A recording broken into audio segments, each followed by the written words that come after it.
యేసు రక్తము రక్తము రక్తము యేసు రక్తము రక్తము రక్తము ప్రతి ఘోర పాపమును కడుగును మన యేసయ్యా రక్తము ప్రతి ఘోర పాపమును కడుగును మన యేసయ్యా రక్తము బహు దుఃఖములో మునిగెనే చెమట రక్తముగా మారెనే బహు దుఃఖములో మునిగెనే చెమట రక్తముగా మారెనే యేసు రక్తము రక్తము రక్తము చేతులు పైకెత్తి యేసు రక్తము చేతులు పైకెత్తి గట్టిగా చప్పట్లు కొడదాం అమూల్యమైన రక్తము నిష్కళంకమైన రక్తము అమూల్యమైన రక్తము రక్తము ప్రతి పాపమును కడిగి వేస్తున్న యేసు రక్తము రక్తము రక్తము యేసు రక్తము గట్టిగా చప్పట్లు కొడదాం రక్తము అమూల్యమైన రక్తము నిష్కళంకమైన రక్తము అమూల్యమైన రక్తము నిష్కళంకమైన రక్తము యేసు రక్తము రక్తము రక్తము యేసు రక్తము రక్తము రక్తము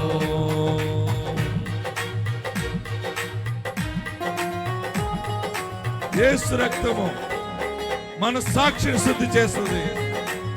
మన యేసయ్య రక్తము మన శిక్షను తొలగిస్తుంది, సంహారముని తప్పిస్తుంది. మన సాక్షి శుద్ధి చేయండి. చెప్పండి పెడదాం, పాడుదాం. ఆమేన్ ఆమేన్.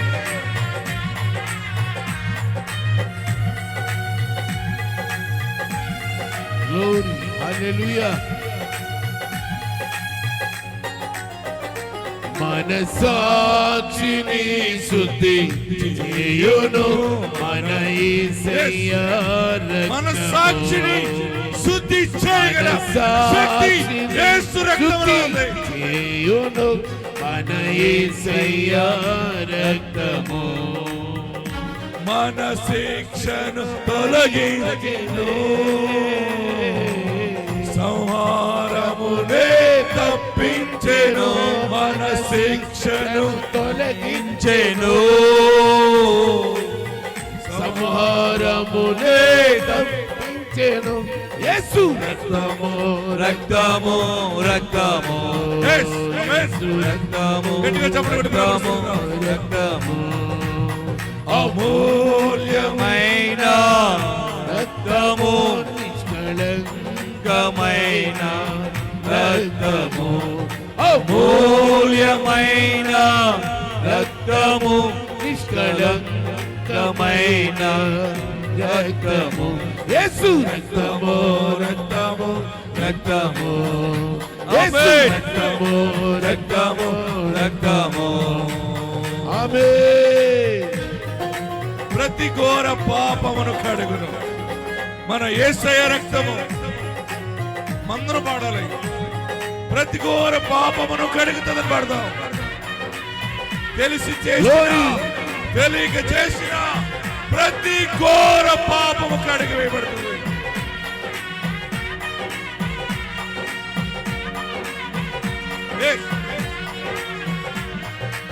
చేతులు పైకి ఎత్తుకుందాం. ఘోర పాపము కడుగును మన యేసయ్య పాపమంతా కడిగి వేయబడిందని నువ్వు నమ్మితే చేతులు పైకి ఎత్తి పాపము కడుగును మన యేసయ్య రక్తము బహు దుఃఖములో మునిగెనే చెమట రక్తముగా మారెనే బహు దుఃఖములో మునిగెనే చెమట రక్తముగా మారేనే. యేసు రక్తము రక్తము రక్తము, యేసు రక్తము రక్తము రక్తము, యేసు రక్తము రక్తము రక్తము, యేసు రక్తము రక్తము రక్తము. హల్లెలూయా. వాక్యాన్ని ధ్యానం చేద్దాం.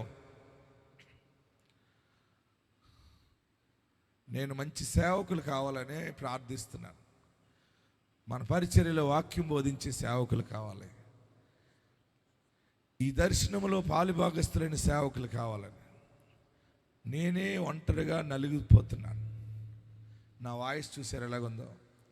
ప్రతిరోజు మాట్లాడుతూ ప్రార్థిస్తూ రాత్రి పగలు ఇక్కడికి విజయవాడ చేరుకున్నాను. ఈ రోజుకి గోదావరి వరకు. మీలో నూతనమైనటువంటి సేవకులు లేవాలని ప్రార్థిస్తున్నాను. మన పట్టణంలోనే కొత్త సేవకులు నూతనముగా దేవుని దర్శనంతో సేవకులు రావాలని ప్రార్థిస్తున్నాను. ప్రభు త్వరగా వచ్చుచున్నారు. ఆయన సువార్త ప్రకటించబడుతూ ఉంది. వాక్యాన్ని తెరదాం.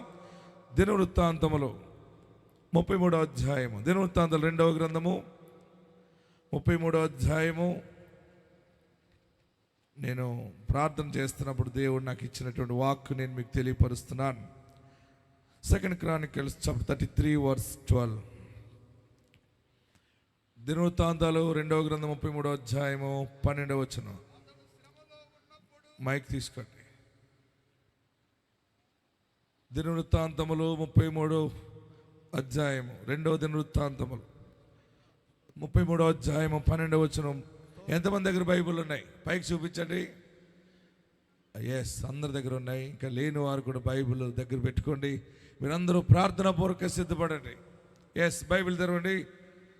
దినవృత్తాంతాలు 2వ గ్రంథం 33:12. అతడు శ్రమలో ఉన్నప్పుడు తన దేవుడైన యెహోవాను బతిమాలుకుని తన పితరుల దేవుని సన్నిధిని తన్ను తాను బహుగా తగ్గించుకుని ఆయనకు మొరలిడగా ఆయన అతని విన్నపములను ఆలకించి యెరూషలేమునకు అతని రాజ్యములోనికి అతని తిరిగి తీసుకుని వచ్చినప్పుడు యెహోవా దేవుడై ఉన్నాడని మనషే తెలుసుకొనెను.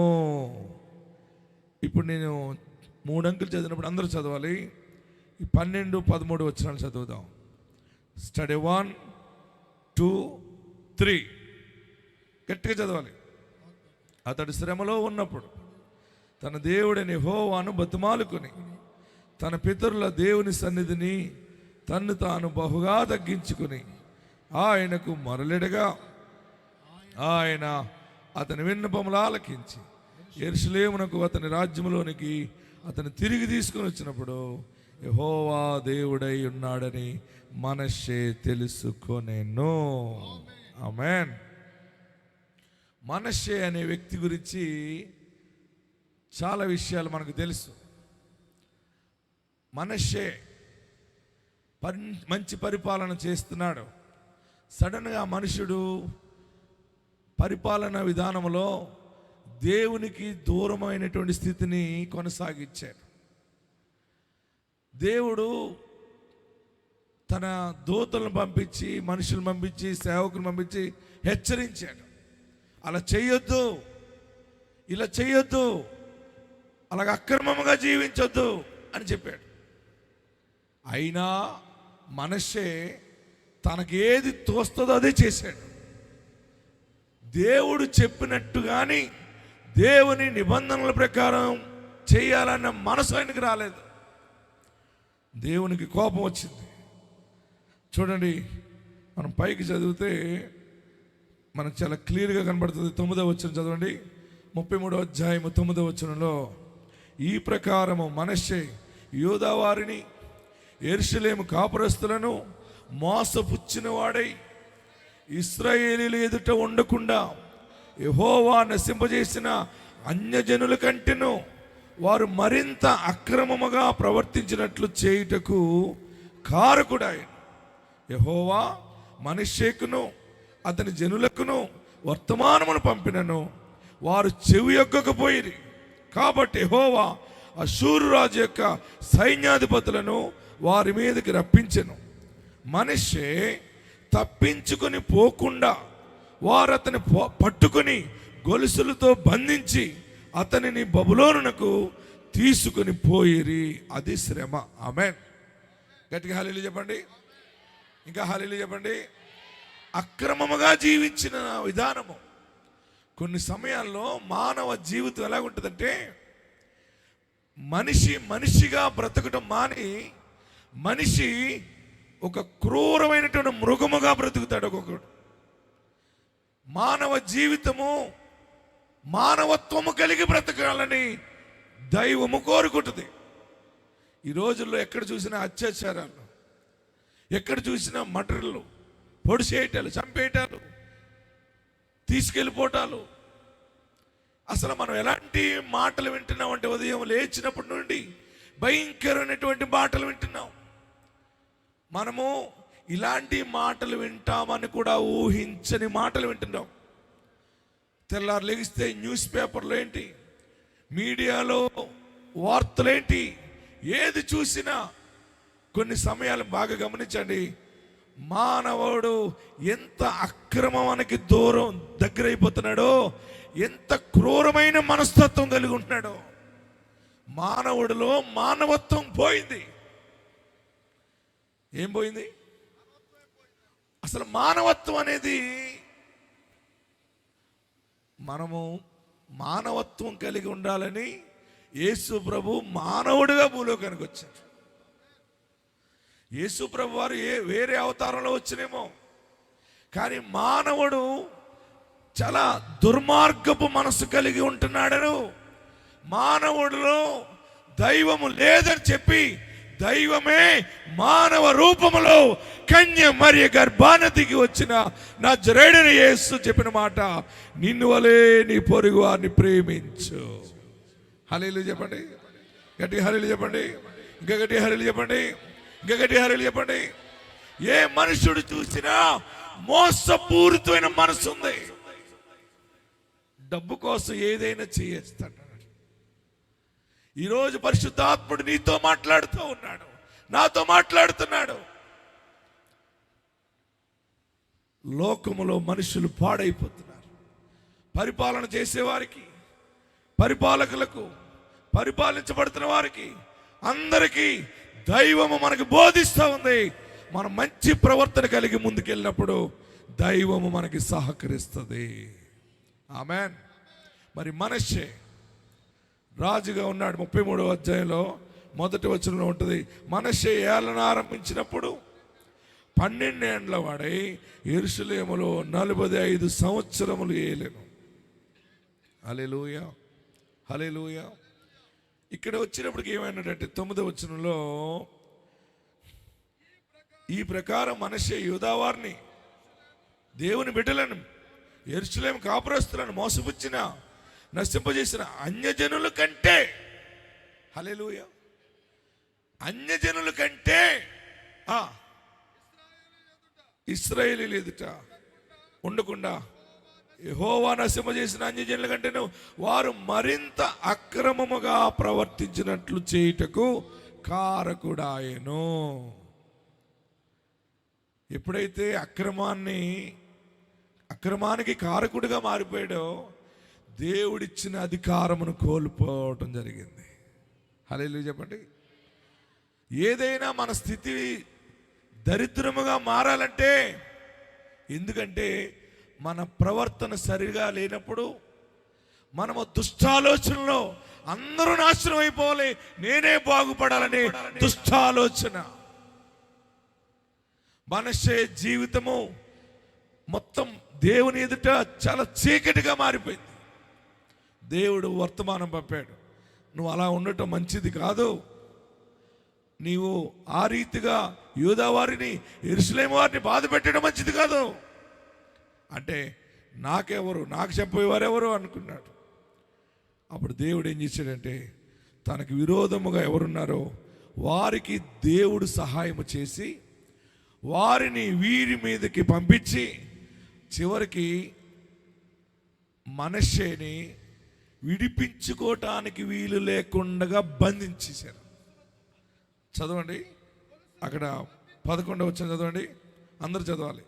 కాబట్టి యెహోవా అష్షూరు రాజు యొక్క సైన్యాధిపతులను వారి మీదకి రప్పించారు.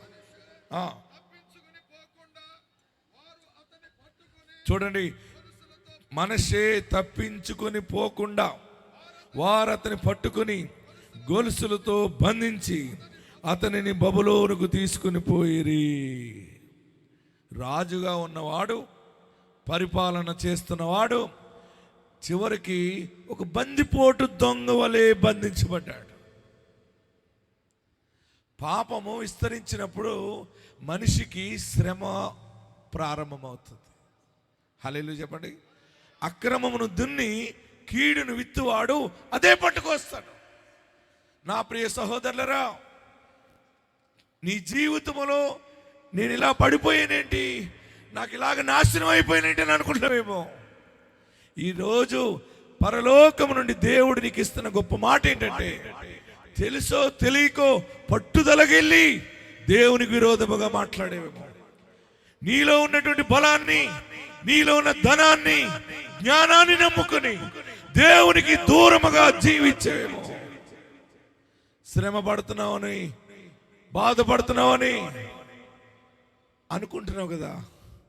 మనషే ఏం చేశాడంటే, ఆ బంధించబడినప్పుడు, తను విడుదల పొందటానికి దారి లేనప్పుడు, అప్పుడు మనషే దేవునిని ఆశ్రయించాడు. అందరూ కూడా ఈరోజు ఈ మాట దేవుడు మనకిస్తా ఉన్నాడు.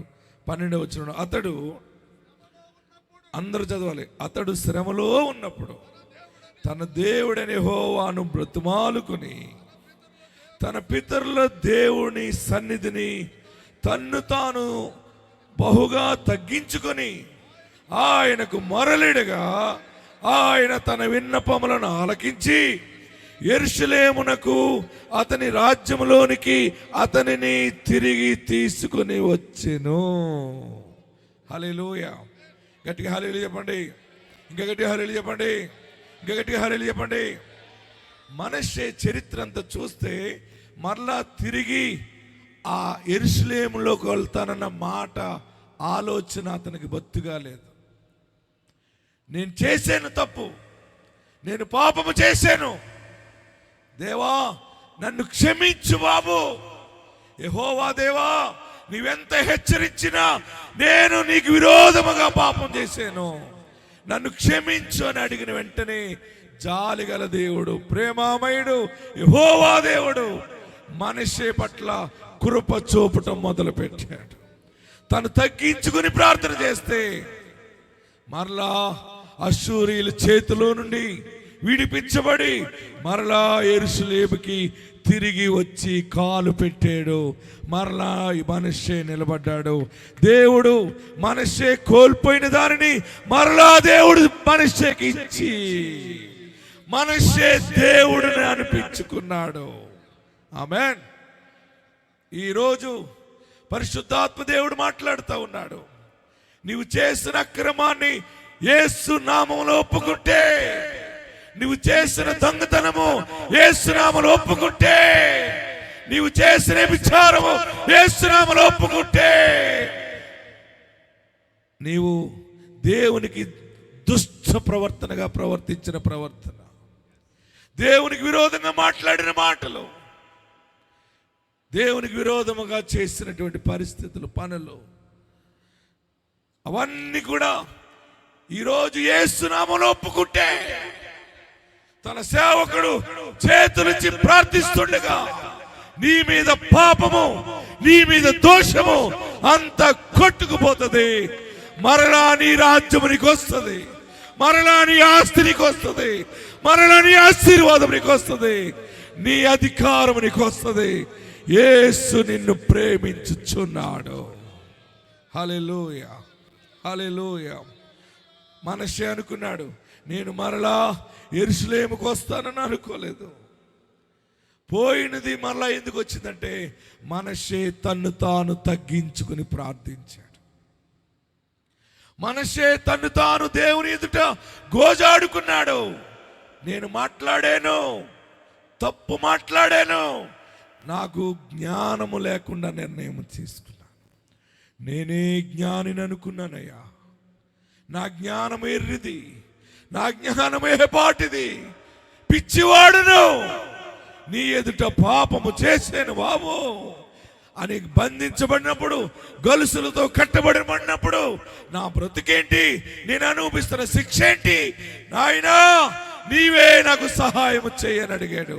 మనషే ప్రార్థన దేవుడు ఆలకించి మనషేని విడిపించాడు. మనషేనికి విడుదల దేవుడు కలగజేశాడు. ఆయన గొప్పవాడు. ఆమేన్. ఏడుస్తున్నావా? ఎంత ఆస్తి పోయింది, ఎంత అందం పోయింది నాది, ఎంత మంచి ఆరోగ్యం కోల్పోయినని ఏడుస్తున్నావా? యేసు ఎదుట తగ్గించుకుని ప్రార్థించు. ఎవరు ఆయన ఎద్దకు వచ్చినా ఆయన నెట్టివేసేవాడు కాదు. ఎంత ఘోర పాపినైనా క్షమించు బాబు అంటే ఒక్క సమయమే క్షమిస్తాడు ఆయన. నీ జీవితంలో మరలా చిగురు పడతావు. నీ పాపమే నీ వ్యాపారం మీద ఏలుబడి చేస్తుందేమో, నీ పాపమే నీ ఆస్తి మీద ఏలుబడి చేస్తుందేమో, నీ పాపమే నీ బిడ్డ మీద ఏలుబడి చేస్తుందేమో. పాపము ఏలుబడి చేస్తే ఆ ఏలుబడి నుండి నువ్వు తప్పించుకోవాలంటే, నీతి నీ మీద ఏలుబడి చేయాలంటే నీవు తగ్గించుకుని ప్రార్థించాలి. ఈరోజు వాక్యము నీతోనే దేవుడు మాట్లాడుతున్నాడు. ఈరోజు వాక్యము నీతోనే దేవుడు మాట్లాడుతున్నాడు. ఈరోజు వాక్యము నాతో నీతో మాట్లాడుతున్నాడు. మనం ఎక్కడ దేవునికి దూరం అయిపోయామో అది తెలుసుకుని నన్ను క్షమించి యేసయ్యా అంటే చాలు. యేసులో ఉన్నది క్షమాపణ. ఆమేన్. ఏముంది యేసయ్యలో? అందరు చెప్పాలి, గట్టిగా చెప్పాలి. క్షమిస్తాడు. ఏం పాపం చేసావు, ఎందుకు చేసావు, ఎన్నాళ్ళ నుంచి చేసావు అన్నా, ఇంకా సరే తెలుసో తెలియక చేసావు, వదిలేసేయి, ఇక పాపము చేయకు. హల్లెలూయా చెప్పండి. మనశ్శేకి ఎప్పుడు వచ్చిందంటే ఈ ప్రార్థన, అన్ని కోల్పోయి శత్రువుల చేతిలోకి వెళ్ళిపోయి, దేశము కాని దేశంలో, రాజ్యము కాని రాజ్యములో మనుషులు, తనకు సంబంధం లేని మనుషులు ఎదుటికి వెళ్ళి రాజుగా బతికిన వాడు అక్కడ బానిసగా గొలుసులతో బ్రతుకుతుంటే అప్పుడు తనకి జ్ఞానం వచ్చింది. నాకెందుకు ఈ పరిస్థితి వచ్చింది, నాకెందుకు ఈ బ్రతుకు వచ్చింది, నేను పరమ తండ్రి ఎదుట పాపము చేశాను, పాపము చేసి తిని ఎదుట పరమునకు విరోధముగా.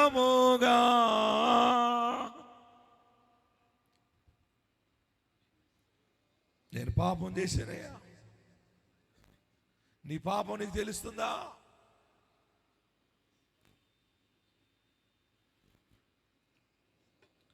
కొన్ని సమయాల్లో నీ నోటి నుండి ఏం బూతులు రాకూడదా, బూతులు వచ్చినాయి. ఇంత ప్రార్థన చేస్తే నీ నోటి అప్పుడు ఎందుకు బూతులు వస్తున్నాయి? పనికి రాని మాటలు మాట్లాడుతున్నావు.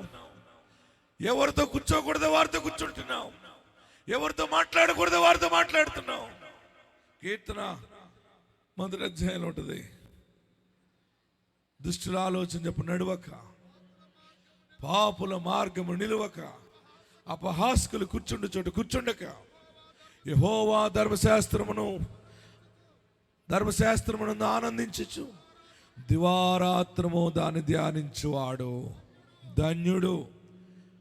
నువ్వు కూర్చోవలసిన చోట కూర్చుని చదవవలసిన దేవుని వాక్యాన్ని చదివి వాక్యానుసారంగా ఉంటే అతడు నీటి కాలువల ఎవరను నాటబడినదై ఆకు వాడక తన కాలమందు ఫలమిచ్చు చెట్టు వలె ఉండును. తర్వాత అతడు చేయునదంతయు సఫలమైపోతుంది. నేను మీకు ఒక శుభవార్త చెప్తాను. రేపు డిసెంబర్ నెలాఖరు లోపల మీ పనులన్నీ కంప్లీట్ అయిపోతాయి. అన్నీ కంప్లీట్ అవుతాయి, 100% కంప్లీట్ అవుతాయి. ఎందుకంటే నేను లాస్ట్ జనవరిలో వాగ్దానాలు చూసినప్పుడు, దేవుణ్ణి అడిగినప్పుడు, ఈ సంవత్సరంలో ఎన్ని అంశాల మీద ప్రార్థన చేసామో అన్నిటికీ దేవుడు జవాబిచ్చాడు. కొన్ని ఆ మిగిలిన వాటి గురించి అడిగాను. ఆత్మదేవుడు నాకు చెప్పింది ఏంటంటే 31 తారీఖు డిసెంబర్ అర్ధరాత్రి 12 లోపులో అన్నీ కంప్లీట్ అవుతాయని చెప్పాడు. మీరు నమ్ముతున్నారా? మీ కార్యాలు జరిగిపోతాయి. ఇంకా జరగలేదు అనుకున్నావేమో, అలాగున్నారేంటి? నమ్ముతున్నారా? చేతులు పైకెత్తి నోరు తెరిచి కేకలు వేసి గోల చేసి కనపరచండి దేవుని. ఇంకా పిల్లలు పుట్టలేదా? పుడతారా? ఇంకా అప్పులు తీరిపోతాయి. నీ భూమి నీ చేతికి వస్తుంది, నీ ఆస్తి నీ చేతికి వస్తుంది, నీ దీవెన నీ చేతికి వస్తుంది. నిన్ను మరలా తలగానే చేస్తాడు, ఆయన తోకగా చేయడు. తెలుసో తెలియక తప్పిదాలు చేస్తుంటాం, పడిపోతూ ఉంటాం. ఒక్కసారి లేవనెత్తు బాబు అని అడుగు. అందరు 2 చేతులు పైకెత్తి యేసయ్యా నా పాపాన్ని క్షమించని అడగండి. యేసయ్యా నా తప్పిదాన్ని క్షమించండి, నన్ను పరిశుద్ధపరచు బాబు. అందరూ అలా కూర్చుండగానే శిరస్సు మీద 2 చేతులు పెట్టుకోండి. అందరూ 2 చేతులు పెట్టుకోండి. నీవు ఏమి చేసావో, నేను ఏమి చేస్తున్నానో మనకు తెలుస్తా ఉన్నాయి. కీర్తనకాడు అంటున్నాడు, నా పాపములు నా కంటికి కనపడుతున్నాయి, నా పాపము నా ఎదుట ఉంది. నేను ఈ పాపం చేయకూడదు అనుకుంటున్నాను, ఈ తప్పు చేయకూడదు అనుకుంటున్నాను, అయినా చేస్తున్నాను. అయ్యా నన్ను క్షమించు. మీరందరూ కూడా 2 చేతులు తలపైన పెట్టుకుని నా పాపము క్షమించు, నన్ను పరిశుద్ధపరచు బాబు అని అడగండి. అందరూ అబద్ధాలు ఆడుతున్నాను, కొన్ని పరిస్థితులను బట్టి అబద్ధం ఆడవలసి వస్తుంది. దొంగ కొలతలు కొలుస్తున్నాను, కొన్ని పరిస్థితులు బట్టి కొలుస్తున్నాను. కొన్ని సమయాల్లో నేను ఇంటిలో నటిస్తున్నాను, నటించవలసి వస్తూ ఉంది. లేకపోతే నాకు బ్రతుకు లేదు బాబు. నన్ను క్షమించేసయ్యా, నన్ను పరిశుద్ధపరిచేసయ్యా. మన చేతన అక్రమాన్ని దేవుని ఎదుట తగ్గించుకొని ఒప్పుకున్నాడు, పాపాన్ని క్షమించమని అడిగాడు. అయితే శ్రమ ఆవరించింది. ఈరోజు నిన్ను ఆవరించిన శ్రమ, నీలో ఉన్న బాధ, దుఃఖము, ఎక్కడికి వెళ్ళినా ఏడుపే, ఎక్కడికి వెళ్ళినా దుఃఖమే. ఇక నేను పాపం చేయను బాబు అని ప్రార్థన చేయండి. తెలుసో తెలియకో నీకు విరోధంగా పాపం చేసినయా, ఇక నేను పాపం చేయను బాబు. నీతిగా ఉంటావా, మరలా నీ రాజ్యం నీకు ఇస్తాడు. మరలా నీ లైఫ్ స్టైల్ నువ్వు బ్రతుకుతావు, నీ వాగ్దాన నెరవేర్పును చూస్తావు. నిన్ను ఆయన అనాదిగా వీడువాడు. అందరు 2 చేతులు పైకెత్తండి, అందరు 2 చేతులు పైకెత్తండి. యేసయ్యా అని పిలవండి. 7 మార్లు యేసయ్యా అని పిలవండి. 1 2 3 4 5 6 7. పాపనయ్యా క్షమించండి. గట్టిగా చప్పట్లు కొట్టి ప్రభువుని స్తుతించండి. ఇక నేను పాపం చేయను బాబు అని అందరూ కళ్ళు మూసుకుని ప్రార్థన చేయండి. లేచి నిలబడదాం. ఎందుకు ఈ శ్రమ నీకు? ఎన్ని వ్యాపారాలు చేసినా నీకు లాభం రావట్లేదా?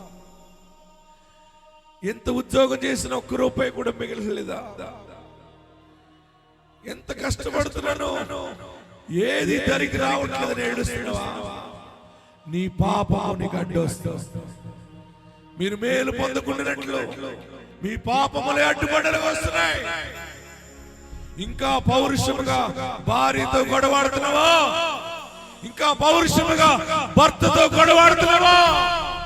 క్షమించు దేవా, నేను తగ్గించుకుంటాను. నా భర్త ఎదుట నేను తగ్గించుకుంటాను, నా భార్య ఎదుట తగ్గించుకుంటాను, నా బిడ్డల ఎదుట తగ్గించుకుంటాను. నీకు స్థానం ఇస్తాను, నీ ఎదుట నేను తగ్గించుకుంటున్నాను. నా పాపము క్షమించు. అందరు రెండు చేతులు మళ్ళా తలపైన పెట్టుకోండి. నువ్వెవరికి చెప్పనవసరం లేదు. నీ పాపము దేవుని ఎదుట ఒప్పుకొని విడిచిపెట్టి. మనష్షే అతడు శ్రమలో ఉన్నప్పుడు తన దేవుడు యెహోవాను బ్రతిమాలుకున్నాడు. నువ్వు బ్రతిమాలు. ఏది చేసినా మట్టి అయిపోతుందని ఏడుస్తున్నావా? ఎన్ని పెండ్లి సంబంధాలు వచ్చినా కుదరట్లేదని ఏడుస్తున్నావా? ఎంత ప్రయత్నిస్తున్నా గర్భం రావట్లేదని ఏడుస్తున్నావా? ఇల్లు కట్టలేకపోయాను, ఇల్లు సంపాదించలేకపోయాను. ఏం జరుగుతుంది? ఎవరైనా చేతబడి చేశారేమో, ఎవరైనా ఏదైనా చేశారేమో అని ఏడుస్తున్నావా? నో, నీ పాపమే నిన్ను ఆవరించింది. నీ పితరుల దోషం నీ కుటుంబం మీద ఆవరించింది. అందుకనే యేసుక్రీస్తు భూలోకానికి వచ్చాడు. ఆయన కలువరి శిలువలో వేలాడదీయబడ్డాడు, రక్తాన్ని కార్చాడు. ఆ పరిశుద్ధ రక్తములో మన పాపములన్నీ కొట్టివేయబడతాయి. యేసయ్య నా పాపము కడిగి వేయని అడిగితే చాలు, నీ ఇంటి మీద దోషం పోతుంది, నీ వ్యాపారం మీద దోషం పోతుంది, నీ బ్రతుకు మీద పాప దోషం పోతుంది. నీతిమంతులుగా తీర్చబడుతున్నారు. అయ్యా నన్ను పరిశుద్ధపరచని అడగండి, అయ్యా నన్ను పవిత్రపరచని అడగండి. అందరూ ప్రార్థన చేయండి. యేసయ్యా యేసయ్యా అని పిలవండి. దేవుడు మరలా నీ యెరూషలేము నీకు ఇస్తున్నాడు. మరలా నీ రాజ్యం నీకు ఇస్తాడు. మరలా నీ బంధువుల మధ్య నిన్ను తలగా నిలబెడుతున్నాడు. మరలా నీ స్వజనుల ఎదుట నిన్ను అధికారిగా నిలబెడుతున్నాడు. ఏడుస్తున్నావు కదా, నీ కన్నీళ్ళని దేవుడు ముచ్చాలుగా మారుస్తూ ఉన్నాడు. ప్రార్థన చేద్దాం. స్తోత్రం స్తోత్రం స్తోత్రం. ప్రార్థన.